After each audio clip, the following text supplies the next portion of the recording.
ಬಜ್ಜಿ ಮಾಡ್ತಿದ್ದೀನಿ. ಹೀರೆಕಾಯಿ ಬಜ್ಜಿ ಮಾಡ್ತಿದ್ಯಾ? ಹೆಂಗೆ ಮಾಡೋದು ಹೀರೆಕಾಯಿ ಬಜ್ಜಿ? ಹೆಂಗೆ ಮಾಡೋದು ತೋರಿಸು. ಏನೇನು ಹಾಕ್ಬೇಕು ಹೀರೆಕಾಯಿ ಬಜ್ಜಿಗೆ?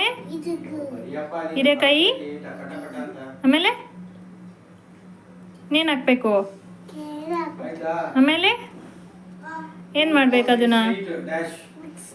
ಮಿಕ್ಸ್ ಮಾಡಿ ಹಾಂ ಕಲಿಸ್ಬಿಟ್ಟು ತಿನ್ಬೇಕಾ? ಎಣ್ಣೆಲಿ ಬೇಯಿಸ್ಬಾರ್ದಾ? ಎಣ್ಣೆಲಿ ಬೇಯಿಸ್ಬಿಟ್ಟು ಹ್ಞೂ